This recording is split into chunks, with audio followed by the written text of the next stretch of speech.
Hello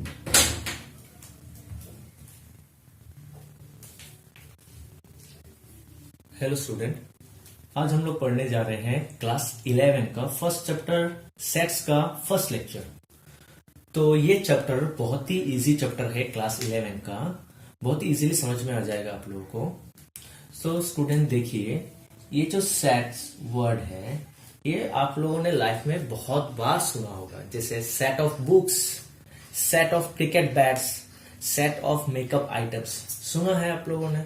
तो set मतलब क्या होता है, बहुत चीजें को जब हम लोग एक साथ करते हैं तो इसको हम लोग सेट कहते हैं। समझ लीजिए यहां पर एक फिजिक्स बुक है, यहां पर एक केमिस्ट्री बुक है, यहां पर एक मैथमेटिक्स बुक है। जब इन तीनों को हम लोग एक साथ करेंगे तो उसको हम लोग को क्या कहेंगे, the set of books. Clear.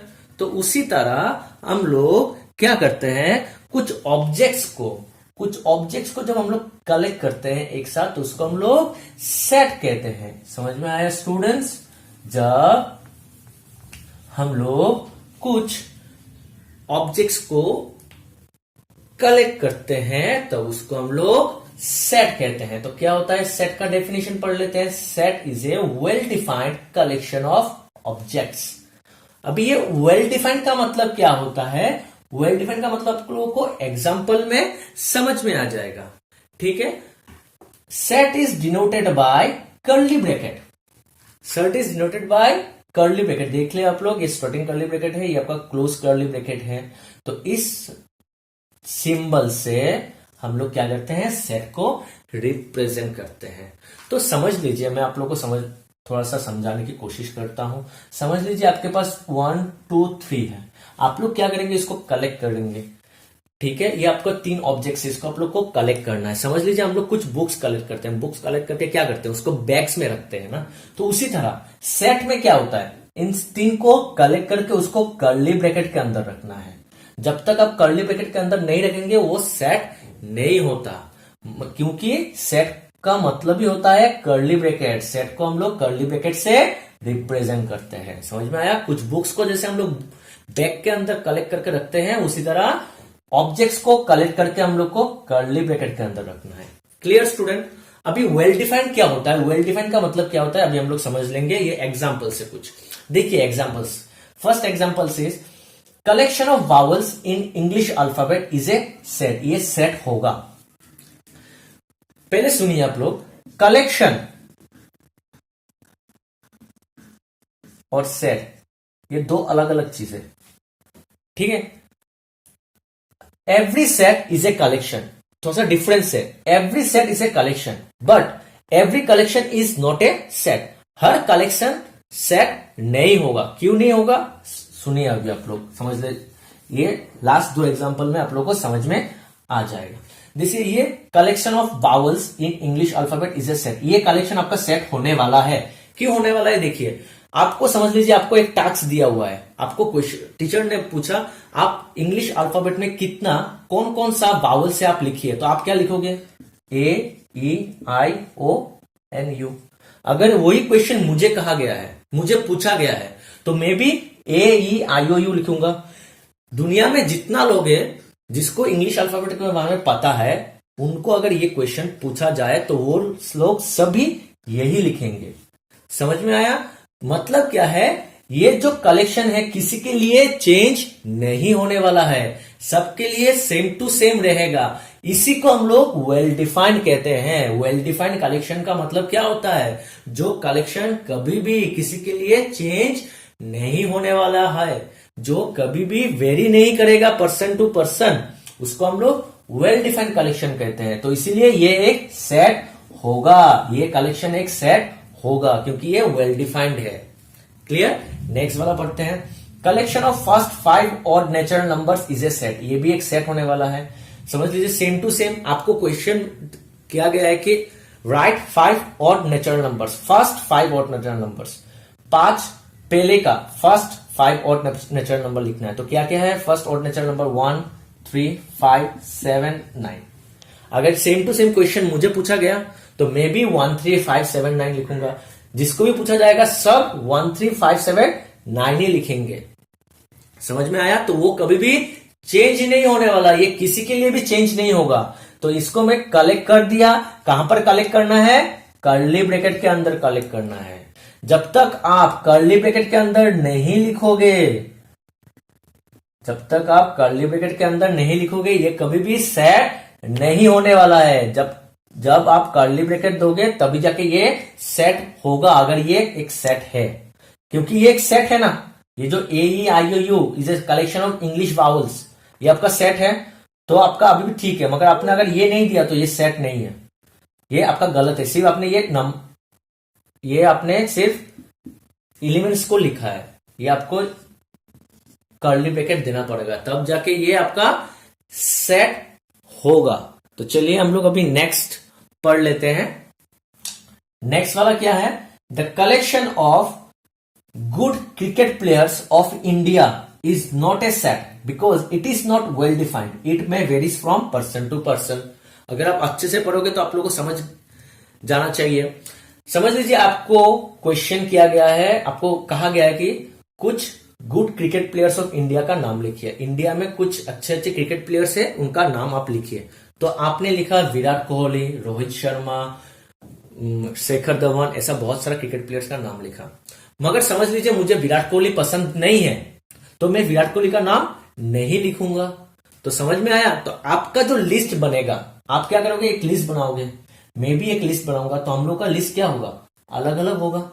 अलग अलग होने का चांस है ना। जिसमें भी जिस भी कलेक्शन में एक अलग अलग होने का चांस है, वो कलेक्शन आपका कभी भी सेट नहीं होगा। आया स्टूडेंट समझ में? जिस भी कलेक्शन में आपका वेरी करने का चांस है, लिस्ट वेरी करने का चांस है, वो कलेक्शन आपका कभी भी सेट नहीं होगा। तो इसीलिए the collection of good cricket players of India is not a set because it is not well defined.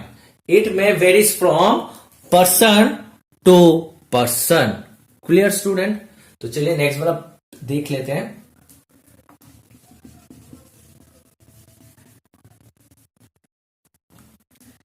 The collection of most dangerous animals of world is not a set. The collection of most dangerous animals of world is not a set because it is not well defined. Stop. It may varies from person to person. तो ये भी आपका एक set नहीं होगा। क्यों नहीं होगा? तो समझिए, आपको समझ लीजिए कॉकरोच से डर लगता है, तो आपके लिए कॉकरोच क्या है? एक डेंजरस एनिमल है। मगर मुझे कॉकरोच से डर नहीं लगता, तो मेरे लिए कॉकरोच एक डेंजरस एनिमल नहीं है। तो समझ लीजिए आपका जो लिस्ट बनेगा और मेरा जो लिस्ट बनेगा वो बहुत अलग होने वाला है। तो ठीक है, आप और एक एग्जांपल ले लीजिए। चलिए, मुझे कहा गया है कि आप एक डेंजरस एनिमल का, most dangerous animals of the world का लिस्ट बनाइए। मुझे स्नेक से बहुत डर लगता है। तो मेरा जो लिस्ट बनेगा, लिस्ट बनाएंगे ना, तो उसका एक स्नेक्स आएगा, उसमें स्नेक्स आएगा, मगर आपको स्नेक से डर नहीं लगता।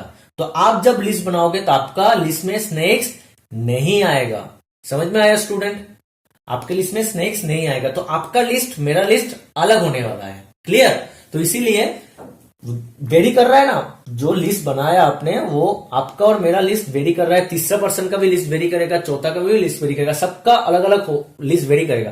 किसी के साथ मेरा लिस्ट मिल सकता है, मैच हो सकता है, क्योंकि हम लोग का चॉइस सेम है, ठीक है। मगर बाकी लोगों के साथ क्या होगा? वेरी करेगा। जहां पर भी वेरी करने का चांस 1% भी होगा, वो कलेक्शन सेट नहीं होगा। इसीलिए ये वाला सेट नहीं है। समझ में आया स्टूडेंट? और एक चीज देखिए, समझ लीजिए आपका एक सेट है 1 2 3 का, जो 1 2 3 तीन ऑब्जेक्ट्स को हम लोग ने कलेक्ट कर लिया। तो चलिए और एक एग्जांपल्स लेकर आप लोगों को समझा देते हैं। चलिए, इंग्लिश वावल्स का हम लोग ने एक कलेक्ट कर लिया। ये 5 ऑब्जेक्ट्स है जिसको हम लोग ने कर्ली ब्रैकेट के अंदर कलेक्ट कर लिया, तब जाके ये क्या हो गया? सेट हो गया। क्लियर? तो इस सेट को हम लोग एक नाम दे दिया ए। और सेट का एक नाम होता है, किसी भी एक सेट को आप एक नाम दे सकते हो। जैसे मैंने इसको कैपिटल ए बोला, आप कैपिटल बी बोल सकते हो, आप कैपिटल सी बोल सकते हो, ठीक है। तो ये जो सेट कैसे फॉर्म हुआ? 5 ऑब्जेक्ट्स को मैंने कलेक्ट करके कर्ली ब्रैकेट के अंदर दे दिया। हम लोग कुछ कलेक्ट करके कुछ बैग्स में डालते हैं, तो यहां पर सेट में कर्ली ब्रैकेट के अंदर दे देते हैं उसको। तो ये कैसे फॉर्म हुआ, ये 5 ऑब्जेक्ट्स को कलेक्ट करने के बाद ये फॉर्म हुआ। तो ये 5 ऑब्जेक्ट्स को हम लोग क्या कहते हैं, elements of set A. In 5 objects को हम लोग एलिमेंट्स ऑफ सेट ए कहते हैं। ये जो ए है ये भी एक इसका एलिमेंट है, ये भी इसका एक एलिमेंट है, आई भी सेट ए का एक एलिमेंट है, ओ भी इसका एलिमेंट है। ये 5 टोटल यहां पर 1 2 3 4 5 एलिमेंट है। हर ऑब्जेक्ट्स को, सेट के अंदर जितना भी ऑब्जेक्ट्स होगा हर ऑब्जेक्ट्स को हम लोग क्या कहेंगे, उसी सेट का एक एक एलिमेंट कहेंगे। एलिमेंट कहते हैं, नहीं तो हम लोग उसको एंट्रीज कहते हैं। क्या कहते हैं, एंट्रीज। एंट्रीज नहीं तो एलिमेंट कहते हैं हर ऑब्जेक्ट्स को। तो चलिए स्टूडेंट हम लोग का नेक्स्ट टॉपिक पढ़ते हैं। सो स्टूडेंट अभी हम लोग कुछ एग्जांपल्स करेंगे। तो ये क्वेश्चन आपका 1.1 आपका एनसीईआरटी बुक का एक्सरसाइज नंबर 1.1 का पहला क्वेश्चन है। तो देखिए इस क्वेश्चन में पूछा गया है कि which of the following are set. यहां पर टोटल 8 क्वेश्चन दिया हुआ है जिसमें से आपको निकालना है कि कौन सा सेट है एंड उसको जस्टिफाई करना है। तो चलिए करते हैं हम लोग। सो पहला क्वेश्चन है the collection of all months of a year beginning with the letter J. यहां पर ईयर का मतलब इंग्लिश ईयर कहा गया है। तो इंग्लिश ईयर में कौन सा मंथ जे से स्टार्ट होता है, जे लेटर से। हमको पता है जनवरी, जून एंड जुलाई, ठीक है ना। तो ये जो लिस्ट मैंने बनाया, ये लिस्ट मेरे लिए जो होने वाला है आपके लिए भी लिस्ट सेम टू सेम होने वाला है। ये लिस्ट कभी भी किसी के लिए वेरी नहीं करेगा। समझ में आया स्टूडेंट, ये लिस्ट कभी भी वेरी नहीं करने वाला, सबके लिए सेम ही लिस्ट बनेगा। तो इसका कलेक्शन भी वेल डिफाइंड होगा, तो इसीलिए हम लोग इसको सेट बोलेंगे। तो ये क्या होने वाला है, ये एक सेट होने वाला है। समझ में आया स्टूडेंट, तो ये क्या होगा, एक सेट होगा। इसको क्या लिखेंगे, इसको ऐसे लिखेंगे कि it is a well defined collection of objects because. इसको आप बिकॉज के बाद 2 तरीके से लिख सकते हो। एक ऐसे लिख सकते हो, because one can identify a month belongs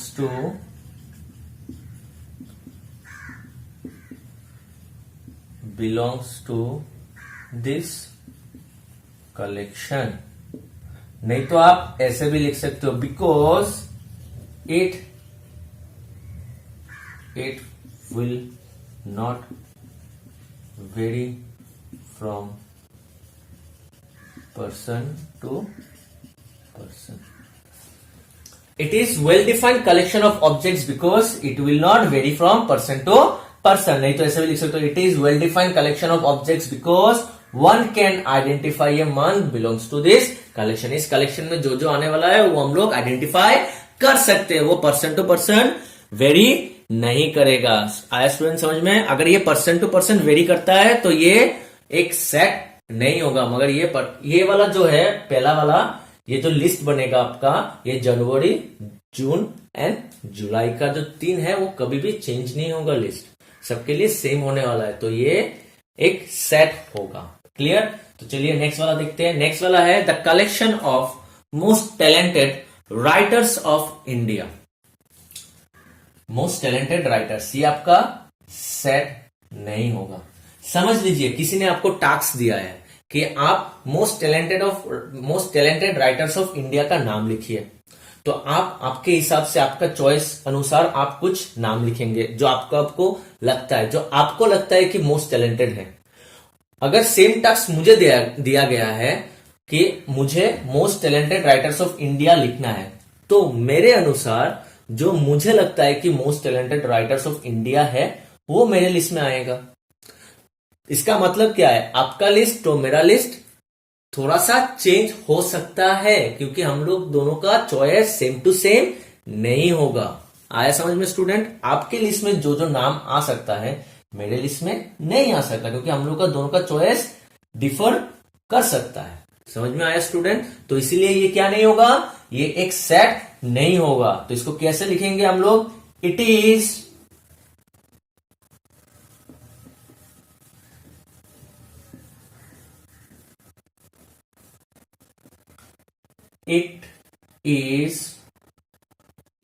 not a well-defined collection of objects because it may vary from person to person। ये पर्सन टू पर्सन वेरी कर सकता है, क्योंकि आपका लिस्ट जो बनेगा मेरा लिस्ट से अलग हो सकता है, सेम टू सेम भी हो सकता है, मगर वो change person to person vary करने का चांस है, जिसमें 1% भी चांस होगा, लिस्ट अलग आने का 1% भी चांस होगा, वो सेट नहीं होगा। सेट कौन होता है? जो कभी भी अलग कलेक्शन नहीं बनेगा। आया स्टूडेंट समझ में? नेक्स्ट वाला क्या है? A team of 11 best cricket batsman of the world. ये भी सेट नहीं होगा। क्यों नहीं होगा? आपको टास्क दिया गया है कि आपको best cricket batsman of the world का नाम लिखना है, तो आप समझ लीजिए 11 नाम लिखा, आपके चॉइस अनुसार लिखा। मुझे लगता है कि आपका चॉइस गलत है। आपने समझ लीजिए आपका लिस्ट में विराट कोहली नहीं है, क्योंकि आपको विराट कोहली पसंद नहीं है, मगर मुझे विराट कोहली पसंद है, तो मेरे लिस्ट में विराट कोहली आने वाला है, तो मेरा लिस्ट अलग बनेगा। समझ में आया स्टूडेंट? समझ लीजिए कोई ऑस्ट्रेलिया का कोई स्टूडेंट, वो क्या करेगा? सब ऑस्ट्रेलिया का नाम लिख देगा, जितना भी ऑस्ट्रेलियन प्लेयर है सब ऑस्ट्रेलियन प्लेयर का नाम लिख देगा, क्योंकि वो ऑस्ट्रेलिया से है। समझ में आया? और मैं इंडिया से हूं, तो मैं क्या करूंगा? सब इंडियन प्लेयर्स का नाम लिख दूंगा। आया समझ में? तो ये हम दोनों का क्या होगा? लिस्ट वेरी करेगा, तो इसीलिए ये क्या नहीं होगा? सेट नहीं होगा। तो ऐसे कैसे लिखेंगे? Is not a well defined collection of objects because it may vary from person to person. Clear? The collection of all boys in your school, ये क्या होगा? सेट होगा। कैसे होगा? देख लीजिए, समझ लीजिए कि आपके स्कूल में मैं गया, ये आपका स्कूल है और ये आप हो। क्लियर? और यहां पर 1 2 3 4 5 6 आपके स्कूल में ये 6 बॉयज हैं, सिर्फ ये 6 बॉयज हैं। तो मुझे टास्क दिया गया है कि आपके स्कूल में जितना भी बॉयज हैं उनका लिस्ट बनाना है। तो मैं क्या करूंगा? ये 1 2 3 4 5 6 का एक लिस्ट बनाऊंगा। क्लियर? आपको भी वही टास्क दिया गया है कि आपके स्कूल में जो लड़का है उसका लिस्ट बनाना है, तो आप भी तो वही 1 2 3 4 5 6 का लिस्ट बनाओगे। तो हम लोग दोनों का क्या होगा? लिस्ट सेम टू सेम होने वाला है। तीसरे को भी बोलेगा तो तीसरे का भी लिस्ट सेम टू सेम होने वाला है, वो कभी डिफर नहीं करेगा, क्योंकि आपके स्कूल में जो स्टूडेंट है वो आपके लिए भी सेम है, मेरे लिए भी सेम है, क्योंकि मैं जब जाके देखूंगा तो आपके स्कूल में जो लड़का है वो आपके लिए भी है, मेरे लिए भी है, दूसरे स्टूडेंट्स के लिए भी, सबके लिए सेम टू सेम है, वो कभी डिफर नहीं करेगा। समझ में आया स्टूडेंट? तो ये भी एक सेट होने वाला है। अभी नेक्स्ट में आते हैं। नेक्स्ट है the collection of all natural numbers less than 100। ये भी एक सेट होगा। क्यों होगा? क्योंकि लेस देन 100 से छोटा नेचुरल नंबर क्या क्या है? 1 से 99 तक। ये कभी चेंज होगा क्या? मेरे लिए कुछ अलग होगा, आपके लिए कुछ अलग होगा क्या? कभी नहीं होगा। सबके लिए सेम टू सेम होने वाला है। मेरे लिए भी 1 2 3 4 ऑल नेचुरल नंबर्स बोला, 5 6 डॉट डॉट करके 99 तक होगा। इसको हम लोग एक सेट में, सेट का मतलब क्या होता है पता है ना? सेट का मतलब होता है कर्ली ब्रैकेट, ये स्टार्टिंग वाला, ये एंड वाला, क्लोज वाला। समझ में आया? इसको जब ये कभी एक सेट नहीं होता है, जब इसको हम लोग कर्ली ब्रैकेट के अंदर लिखते हैं तभी जाके ये एक सेट होता है। ये सेट का क्या है? सिंबल है। तो लेस देन 100 नेचुरल नंबर का सेट 1 से 99 तक होने वाला है। वो जो आपके लिए भी जो होगा मेरे लिए भी वही होने वाला है, सबके लिए वही होने वाला है, सेम टू सेम, वो कभी डिफर नहीं करेगा। तो ये क्या होगा? एक आपका सेट होने वाला है, ये भी एक सेट होगा। सो नेक्स्ट पढ़ते हैं। नेक्स्ट वाला कहा गया है कि the collection of novels written by writer Munshi Premchand. तो ये भी एक सेट होगा। क्यों होगा? मुंशी प्रेमचंद जी ने जो जो नॉवेल लिखा है वो मेरे लिए जो जो है आपके लिए भी वही है, समझ लीजिए। फॉर एग्जाम्पल मुंशी प्रेमचंद जी ने 3 नॉवेल लिखा, ए बी एंड सी, ये 3 नॉवेल है।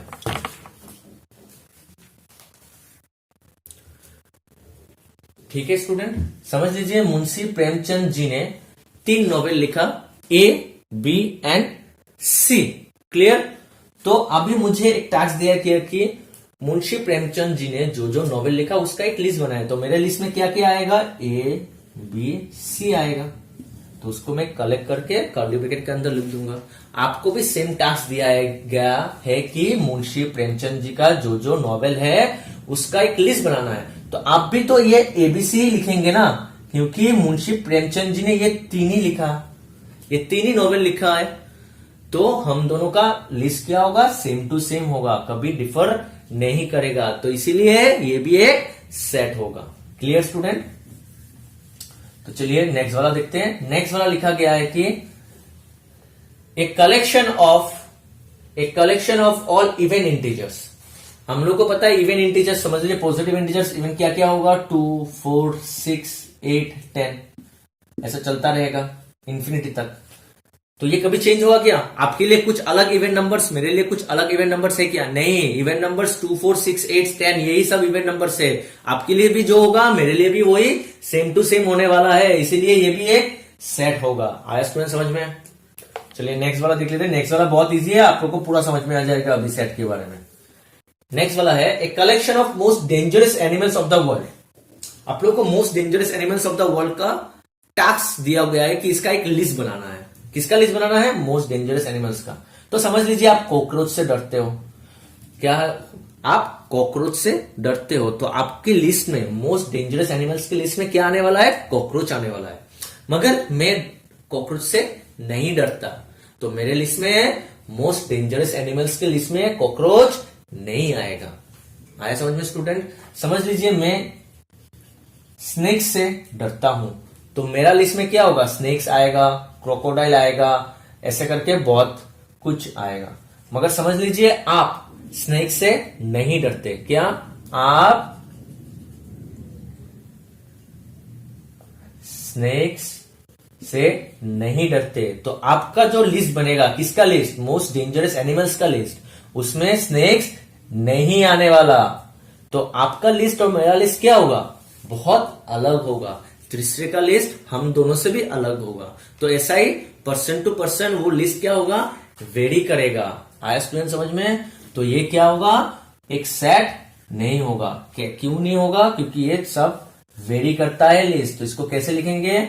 It is not a well defined collection of objects because it may vary from person to person. Clear student? आया समझ में? तो चलिए हम लोग नेक्स्ट टॉपिक पढ़ते हैं।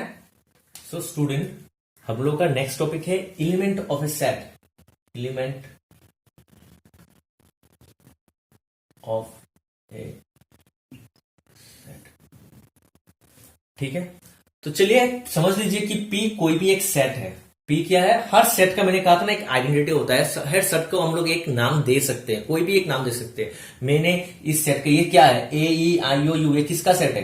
The set of all vowels in English alphabet. English alphabet में जितना वावल है उसको मैंने कलेक्ट करके एक सेट बना दिया कर्ली ब्रैकेट के अंदर, और इस सेट को मैंने नाम दे दिया P। मैं P नाम दिया, आप X नाम दे सकते हो, आप कैपिटल A देख सकते हो, कैपिटल B दे सकते हो, कुछ भी नाम देख सकते हो। ठीक है, तो क्या होगा? इस P सेट में टोटल 1 2 3 4 5 ऑब्जेक्ट्स है। इन 5 ऑब्जेक्ट्स को क्या कहते हैं? एलिमेंट्स। इन सबको हम लोग एलिमेंट्स ऑफ सेट P कहते हैं। ये किसका एलिमेंट है? सेट P का एलिमेंट है। आया समझ में स्टूडेंट? जो जो ऑब्जेक्ट्स को लेके एक सेट बनता है, उन ऑब्जेक्ट्स को कर्ली ब्रैकेट के अंदर जितना भी है सबको हम लोग एक एक क्या कहेंगे? एलिमेंट्स कहेंगे। किसका एलिमेंट? उसी सेट का। इस सेट का नाम क्या है? P है। तो A को हम लोग क्या कहेंगे? Element of set P। E को भी हम लोग कहेंगे elements of set P। I O U सब क्या होगा? एलिमेंट ऑफ सेट P होगा। Clear student? अभी देखिए आप लोग को 2 सिंबल दिखाई दे रहा है। एक होता है ये और एक होता है ये। इसको कहते हैं बिलोंग्स टू सिंबल। क्या होता है? Belongs to. और ये होता है नॉट बिलोंग्स टू। कैसे समझ लीजिए, बिलोंग्स टू है ना, इसको मैंने काट दिया तो ये हो गया नॉट बिलोंग्स टू। क्लियर? तो ये क्या होता है, तो देखिए यहां पर समझ में आ रहा होगा आप लोगों को, ये पी सेट में एक एलिमेंट है ए, तो ए क्या है, पी में है कि नहीं, है ना। ऐसे हम लोग जब क्लास 5-6 में थे हम लोग कहते थे कि this books is belongs to me, ये बुक मेरा है। तो ये क्या है, ए जो है ये पी में है कि नहीं, ये जो स्मॉल ए जो एलिमेंट है वो पी सेट में है कि नहीं, तो ये है ना, तो इसलिए ए बिलोंग्स टू पी होगा। समझ में आया? जो जो एलिमेंट्स पी में है वो बिलोंग्स टू साइन से हम लोग रिप्रेजेंट करते हैं। जैसे आई, स्मॉल आई, ये क्या होगा, small I belongs to P, small O belongs to P, small U belongs to P. समझ में आया? जो जो एलिमेंट्स है वो बिलोंग्स टू पी, पी में है, पी में प्रेजेंट है, मतलब समझ में आया?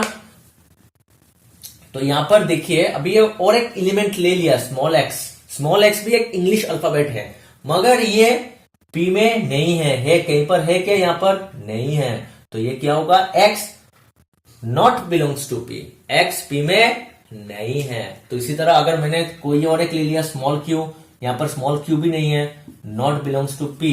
कैपिटल एच भी यहां पर नहीं है, तो small not belongs to P. समझ में आया स्टूडेंट?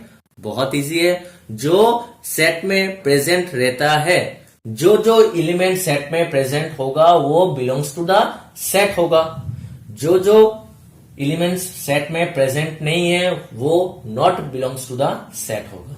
समझ में आया स्टूडेंट? तो चलिए हम लोग एक एग्जाम्पल करते हैं। तो ये एग्जाम्पल आपका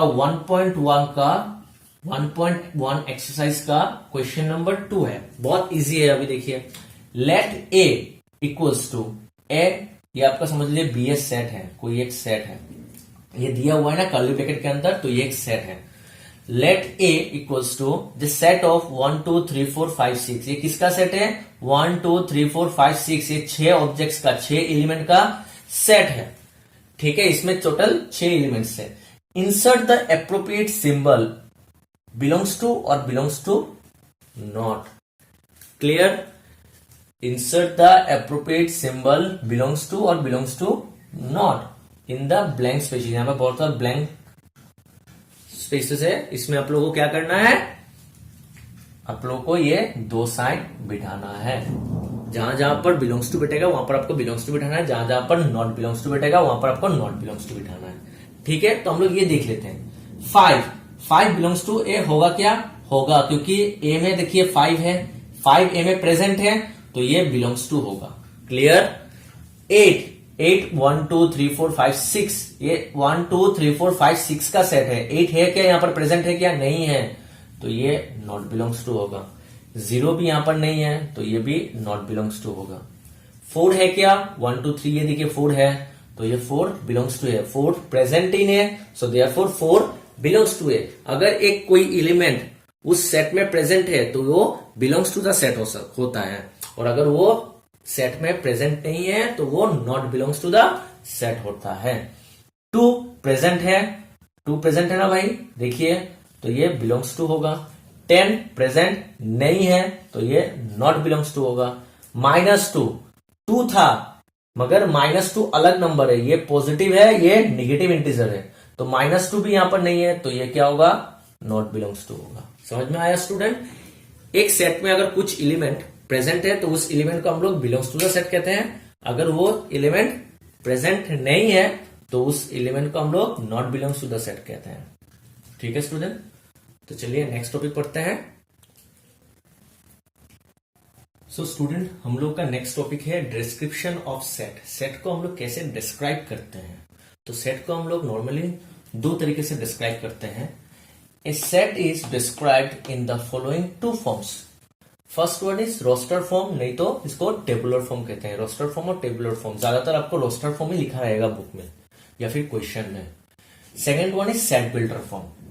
तो सेट को हम लोग 2 तरीके से 2 फॉर्म में हम लोग डिस्क्राइब कर सकते हैं। एक है roster form, second one is set builder form. तो चलिए हम लोग पहले रोस्टर फॉर्म क्या होता है पढ़ लेते हैं।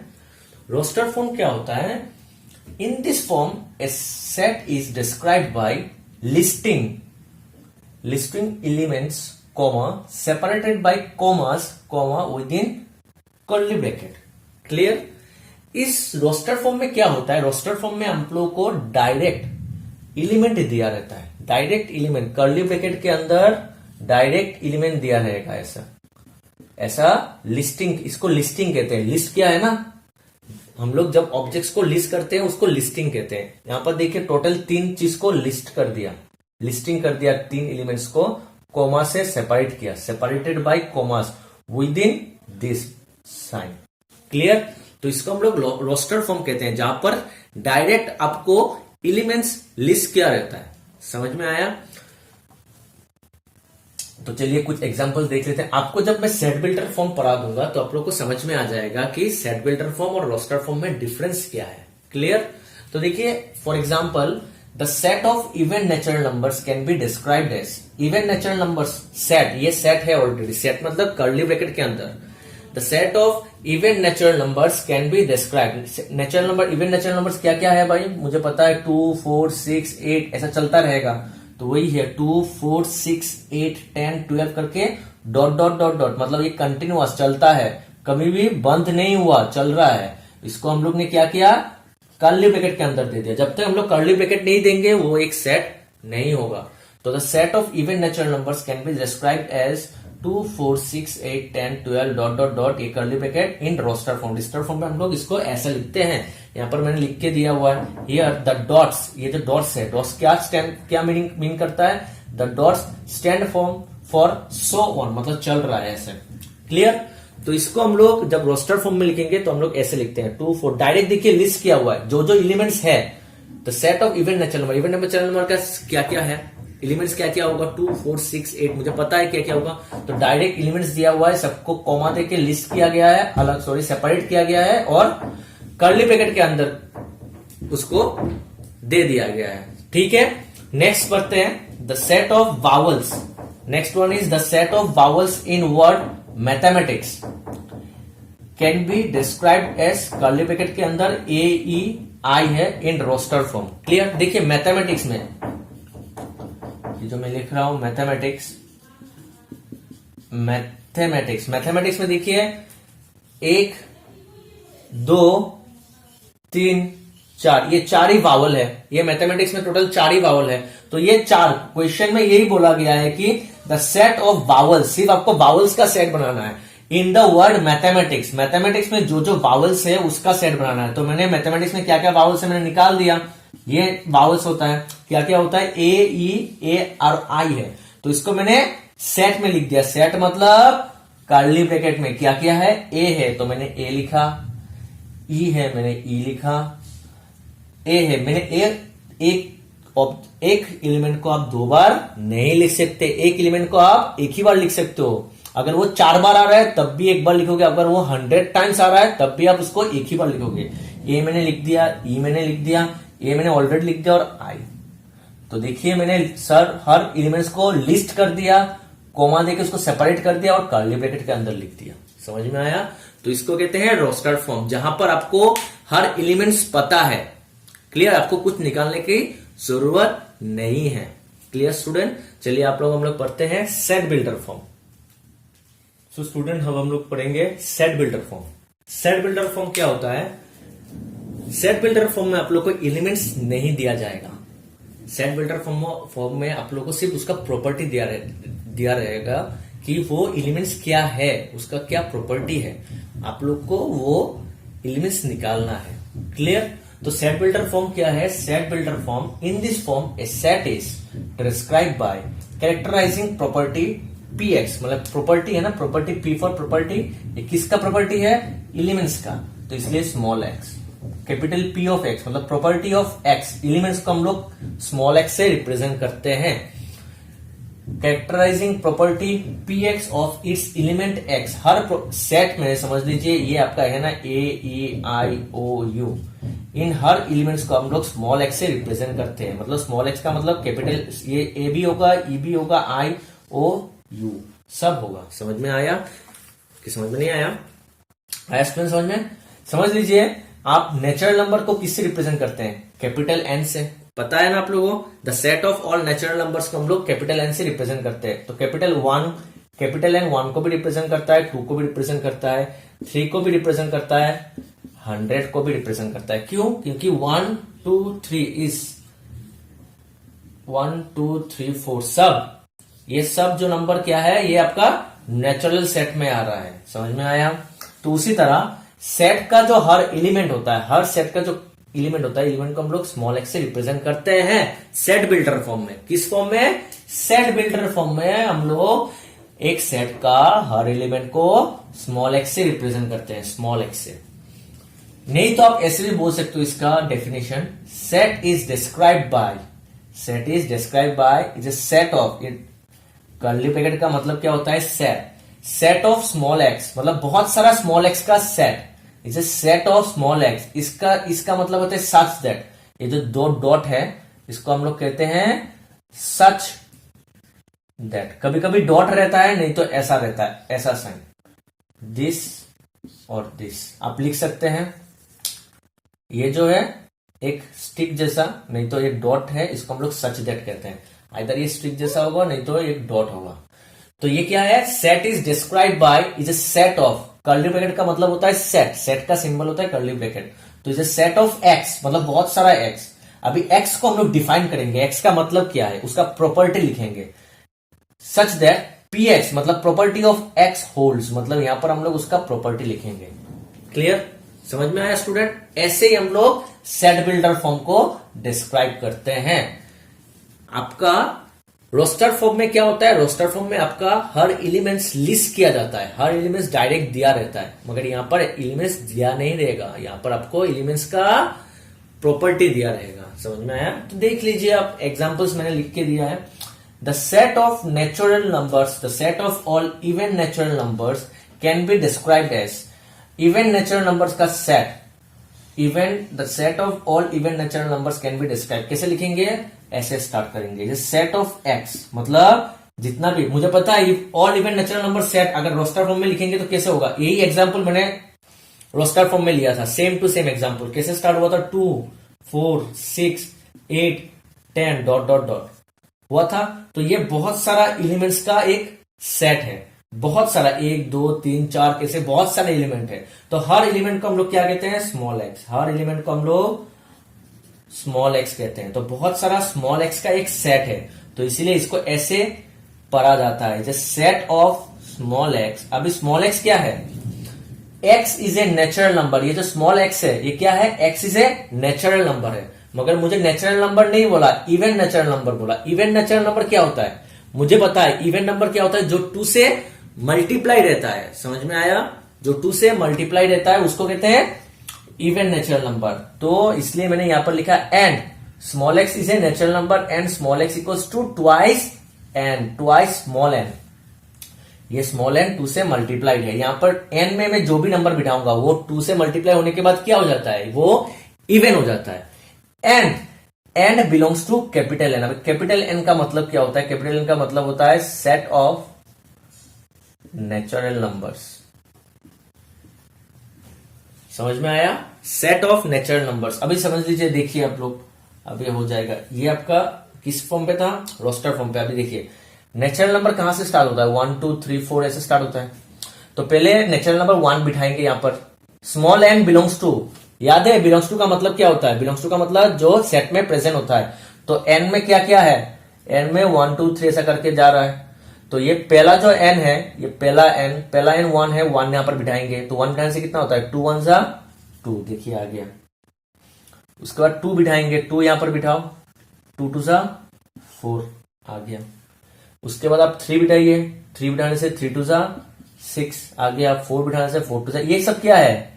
ये सब यहां पर जैसे इसको एक्स से रिप्रेजेंट किया गया था, यहां पर N belongs to small N. यहां पर एन में जो जो एलिमेंट्स है इसको स्मॉल एन से रिप्रेजेंट किया गया है, इसलिए लिखा हुआ है small N belongs to capital N. समझ में आया? कैपिटल एन में जो जो एलिमेंट्स है उसको स्मॉल एन से रिप्रेजेंट किया गया है। Clear student? तो यहां पर हम लोग बिठाएंगे तो हम लोग को ये मिल जाएगा। उसके बाद 3 बिठाएंगे तो 3 2 जा 6, 4 बिठाएंगे तो 4 2 जा 8। देखिए मुझे इवन नंबर का सेट मिल गया। आया स्टूडेंट समझ में? तो इसीलिए हम लोग सेट बिल्डर फॉर्म में ऐसे प्रॉपर्टी के अनुसार लिखते हैं। नहीं तो आप ऐसे भी लिख सकते हो, is a set of X, X belongs to natural numbers. X क्या है? एक nature, X is a natural number. Direct इसको मैंने सिंबल में लिख दिया, X belongs to natural number. X कहां पर आएगा? नेचुरल नंबर में प्रेजेंट रहेगा। और एक्स क्या है? X equals to twice N, और स्मॉल एन क्या है? Belongs to capital N. Clear? अभी the set of vowels in word, next question जो मैंने रोस्टर फॉर्म में एग्जांपल लिया था, सेम टू सेम मैंने यहां पर लिया। The set of vowels in the word mathematics can be described as is a set of X, small X. अभी स्मॉल एक्स क्या है? सेट का एलिमेंट। अभी कौन सा एलिमेंट होगा? वावल।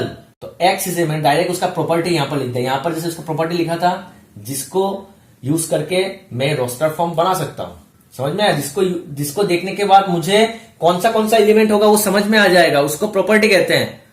ठीक है, तो यहां पर भी एक प्रॉपर्टी लिखा हुआ है। मैंने कहा था यहां पर एक्स सच दैट के बाद हम लोग उसका प्रॉपर्टी लिखते हैं। तो देखिए यहां पर सच दैट साइन है, उसके बाद हम लोग उसका प्रॉपर्टी लिखा है। ये एक्स क्या होगा? X is A vowel in the word mathematics होगा। मैथमेटिक्स में जितना वावल है वो यहां पर आने वाला है। तो ए आएगा, ई आएगा, ए तो दो बार नहीं आ सकता, एक बार आएगा और आई आएगा। समझ में आया स्टूडेंट? तो चलिए हम लोग उसका कुछ एग्जांपल्स पढ़ लेते हैं, सेट बिल्डर और रोस्टर फॉर्म का। तो आप लोगों को ये टॉपिक बहुत क्लियर हो जाएगा। तो चलिए पढ़ते हैं कुछ एग्जांपल। तो चलिए स्टूडेंट हम लोग अभी क्वेश्चन करते हैं। तो पहला क्वेश्चन है, डिस्क्राइब द फॉलोइंग सेट। यहां पर 4 सेट दिया हुआ है। इन सेट को क्या करना है? Describe in roster form, roster form में लिखना है। क्लियर? तो चलिए लिखते हैं। तो पहला क्वेश्चन है, the set of all letters, the set of all letters in the word algebra. इसको रोस्टर फॉर्म में लिखना है। रोस्टर फॉर्म कैसे लिखते हैं? डायरेक्ट एलिमेंट्स बिठा के लिखते हैं। याद रहेगा, डायरेक्ट क्या करते हैं? एलिमेंट्स बिठा के लिखते हैं। तो देखिए ये जो एल्जेब्रा जो है, ठीक है, एल्जेब्रा, इसमें जो लेटर है, all the letters in the word algebra, algebra में जो लेटर है उसका सेट बनाना है। तो उसका सेट क्या होगा? रोस्टर फॉर्म कैसे लिखते हैं? कर्ली ब्रैकेट के अंदर लिखते हैं और डायरेक्ट उसका एलिमेंट बिठा देते हैं। तो पहला कौन है? ए है। एल्जेब्रा में फर्स्ट लेटर कौन है? ए है। कॉमा देखे, second letter L, second letter, उसके बाद जी, उसके बाद ई, उसके बाद बी, उसके बाद आर, उसके बाद ए मैंने ऑलरेडी उसको लिस्ट कर दिया, यहां पर कर दिया। तो एक मैंने बार बार बोला है कि एक एलिमेंट 2 बार नहीं आता, जितना बार भी वो आ जाए, मगर उसको हम लोग लिस्ट एक बार ही करेंगे। तो ये आपका हो गया पहला क्वेश्चन। जितना भी वर्ड लेटर है, the set of all letters, बहुत इजी है। All letters in the word, इस वर्ड में जितना भी लेटर है उसका सेट बनाना है, उसको लिस्ट करना है। तो इसमें क्या क्या लेटर है सब मैंने लिख दिया। Clear student? तो ये आपका आंसर है। आप लोग आंसर लिख देना साइड में, या फिर उसके नीचे भी लिख सकते हो। नेक्स्ट क्वेश्चन है आपका, the set of all vowels in the word relation. क्या है? Relation, RELATION। किसका सेट बनाना है? वावल्स का। इस वर्ड में, रिलेशन वर्ड में, विद इन इन्वर्टेड कॉमा है, देखिए रिलेशन वर्ड में जितना भी वावल्स है उसका सेट बनाना है। तो क्या क्या वावल है? ये आपका एक वावल है, ये आपका एक वावल है, ये है और ये है। तो लिख लेते हैं। पहले क्या है? ई कॉमा ए कॉमा आई कॉमा ओ। ठीक है, हो गया मेरा। कितना इजी है देखिए, सब वावल्स लेके मैंने इसको कर्ली ब्रैकेट के अंदर लिख दिया। सेपरेट कैसे किया? कॉमा देखे। तो हो गया मेरा रोस्टर फॉर्म। समझ में आया स्टूडेंट? नेक्स्ट वाला करते हैं। नेक्स्ट वाला है, the set of all natural numbers. आप लोगों को पता है नेचुरल नंबर्स कहां से स्टार्ट होता है? 1 से स्टार्ट होता है। The set of all natural numbers less than 7। तो 7 से छोटा नेचुरल नंबर क्या क्या है? 1 है, 2, 3, 4, 5, 6। तो सबको लिख देते हैं 1, 2, कॉमा कॉमा देके सेपरेट करना पड़ता है। रोस्टर फॉर्मूला हम लोग ने डिफिनेशन में पढ़ा है। 1, 2, 3, 4, 5, 6। लेस देन 7 बोला, 7 के ऊपर नहीं जा सकता, 7 में भी नहीं जा सकता, 7 से छोटा होना पड़ेगा, लेस देन 7। तो हो गया मेरा, विद इन कर्ली ब्रैकेट लिख दिया। समझ में आया स्टूडेंट? बहुत इजी है। चलिए अभी नेक्स्ट वाला करते हैं। नेक्स्ट वाला अच्छे से समझिए। The set of squares of integers. यहां पर पॉजिटिव इंटीजर्स, इंटीजर्स का मतलब क्या होता है? पॉजिटिव भी हो सकता है, निगेटिव भी हो सकता है। यहां पर कोई डायरेक्ट यहां पर मेंशन नहीं किया है कि ये पॉजिटिव है या निगेटिव है। डायरेक्ट इंटीजर्स मतलब ये पॉजिटिव भी होगा और एक नेगेटिव भी होगा। बट मुझे पता है किसी भी नंबर का स्क्वायर, किसी भी नंबर का हम लोग अगर स्क्वायर करेंगे वो कभी निगेटिव नहीं होता है, वो हमेशा पॉजिटिव होता है। समझ लीजिए 2 है, ये क्या है, पॉजिटिव इंटीजर है, इसको अगर स्क्वायर करेंगे तो क्या आता है 4। अगर हम लोग -2 क्या है, एक निगेटिव इंटीजर है, इसको भी अगर हम लोग स्क्वायर करेंगे तो क्या आएगा, उसका भी 4 आएगा।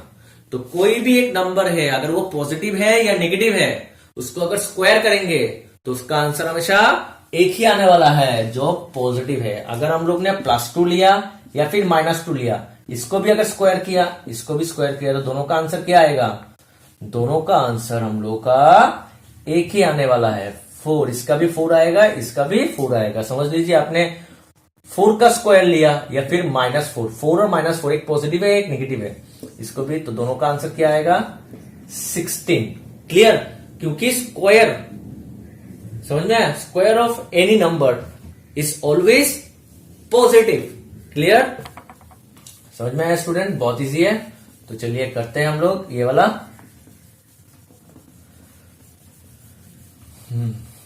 तो क्या बोला यहां पर, द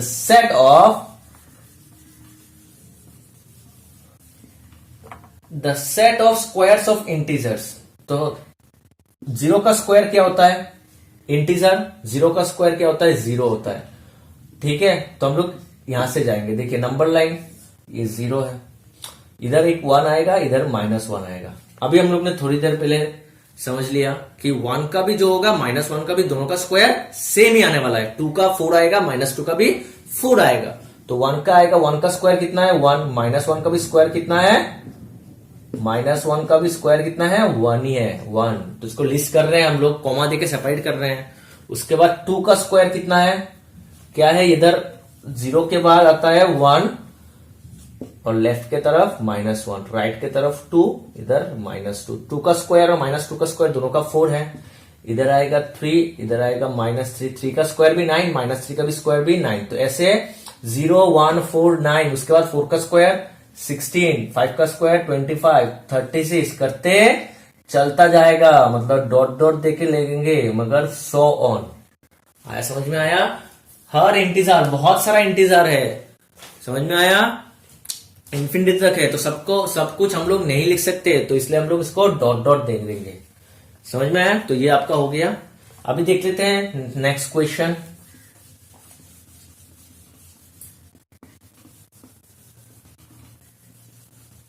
तो स्टूडेंट नेक्स्ट क्वेश्चन में क्या कहा गया है कि describe the following set in set builder form. आपको अभी किस में लिखना है, सेट बिल्डर फॉर्म में लिखना है। बहुत इजी है, देख लेते हैं। हम लोग ने ऑलरेडी सेट बिल्डर फॉर्म पढ़ चुके हैं, पता है हम लोग को सेट बिल्डर फॉर्म कैसे लिखते हैं। सेट बिल्डर फॉर्म कैसे लिखते हैं, पहले कर्ली ब्रैकेट देते हैं, it's a set of x such that, अभी उसका प्रॉपर्टी लिखना है। जब पहले ही आप ऐसा लिख दो, it's a set of x, उसका प्रॉपर्टी लिख के क्वेश्चन में देखो क्या बोला। क्वेश्चन में कहा गया है कि the set of all odd natural number. अभी ऑड नेचुरल नंबर कैसे होगा, पहले हम लोग वो देख लेते हैं। पहले वो क्या है, नेचुरल नंबर है, क्या है वो, नेचुरल नंबर है। उसके बाद वो ऑड होगा। तो पहले आप ये लिख दीजिए कि ये जो x होगा वो नेचुरल सेट से आएगा। क्लियर, कॉमा देखे लिखो कि x का वैल्यू क्या होगा, ये अच्छे से याद रखिए। इवन नंबर को हम लोग ट्वाइस एन से रिप्रेजेंट करते हैं। इवन नंबर क्या होता है, हमेशा 2 का मल्टीपल होता है। जो 2 से डिवाइड होता है ना, जो 2 से डिवाइड होता है उसको हम लोग क्या कहते हैं, इवन नंबर कहते हैं। तो डायरेक्ट इसको हम लोग ट्वाइस एन कहते हैं। ट्वाइस एन से हम लोग इसको रिप्रेजेंट करते हैं। यहाँ पर कोई भी नंबर बिठाओ ये हमेशा इवन नंबर आएगा। यहाँ पर 1 बिठाने से 2, 2 बिठाने से 4, कुछ भी बिठाओ आपका ये हमेशा इवन नंबर आने वाला है। तो उसी तरह ऑड नंबर्स को हम लोग कैसे रिप्रेजेंट करते हैं पता है, ऑड नंबर्स को हम लोग ट्वाइस एन -1 से रिप्रेजेंट करते हैं। आप यहाँ पर n के जगह कोई भी नेचुरल नंबर बिठाइए, आपका ये ऑड ही आने वाला है। देखो देखिए यहाँ पर अगर पहले 1 बिठाते हैं, 1 बिठाने से कितना आता है, 0 नहीं बिठाएंगे, 0 is not A natural number. Natural number बिठाना है n, स्मॉल n यहाँ पर 1 बिठाया तो 2 1 सा कितना आता है 1 आया ना। उसके बाद 2 बिठाया, 2 2 सा 4 -1 क्या आया 3 आया। उसके बाद 3 बिठाया, कितना है 5 आ रहा है ना। ये सब ऑड नंबर्स, समझ में आया स्टूडेंट्स। तो हम लोग क्या करेंगे, ऑड नंबर्स, ये आप लोगों के दिमाग में पूरा घुस जाना चाहिए।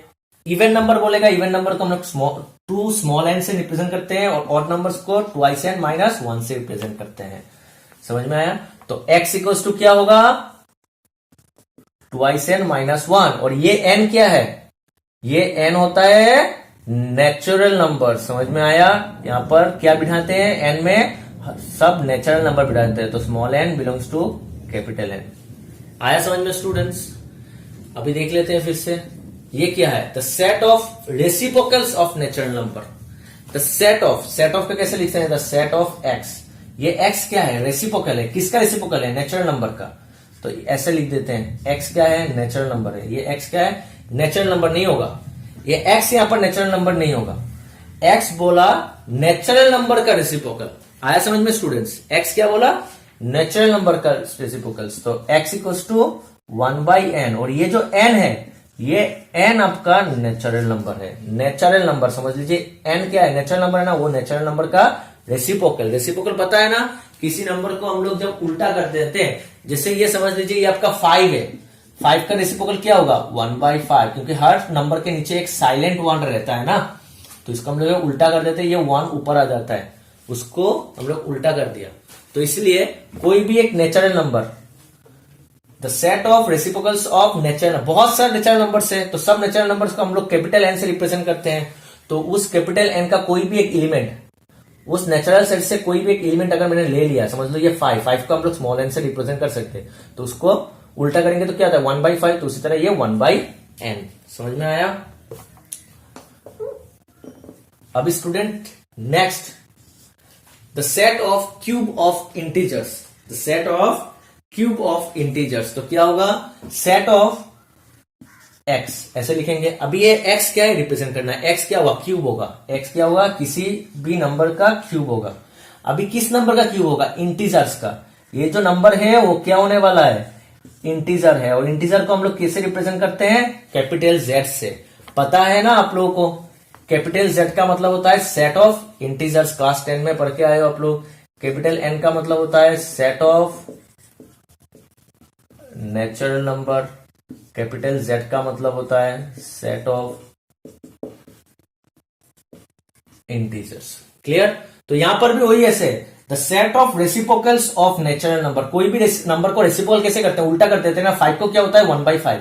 तो ठीक है, कोई भी एक मैंने नंबर ले लिया, समझ लो n को क्या होगा? Reciprocal 1/n। क्लियर होगा? समझ में आया? आया ना स्टूडेंट समझ में? तो उसी तरह ये क्या है? सेट ऑफ x है। x क्या होगा? कोई भी नंबर का रेसिप्रोकल। कौन सा नंबर? किसका रेसिप्रोकल है? Reciprocal of natural number. तो ये जो नंबर है n, वो क्या होने वाला है? नेचुरल नंबर होने वाला है। तो ये n नेचुरल नंबर का सेट होगा, नेचुरल नंबर का सेट से आएगा। यहां पर भी वही द सेट ऑफ क्यूब। तो ये सेट ऑफ x है। x क्या है? क्यूब है। कोई भी नंबर का क्यूब होगा। किस नंबर का क्यूब होगा? The cube of integers. ये क्यूब ऑफ इंटीजर, मतलब ये जो n है वो आपका इंटीजर सेट से आएगा। तो n belongs to integer set. इसको कहते हैं set of integer. So student, आज की वीडियो में यहां तक ही। अगर आप लोगों को कुछ डाउट है इस वीडियो में तो आप मुझे कमेंट कर सकते हैं, नहीं तो मुझे टेक्स्ट कर सकते हैं मेरे व्हाट्सएप नंबर में। आपको डिस्क्रिप्शन में मेरा व्हाट्सएप नंबर मिल जाएगा। तो चलिए हम लोग मिलते हैं हमारे नेक्स्ट वीडियो में। Thank you.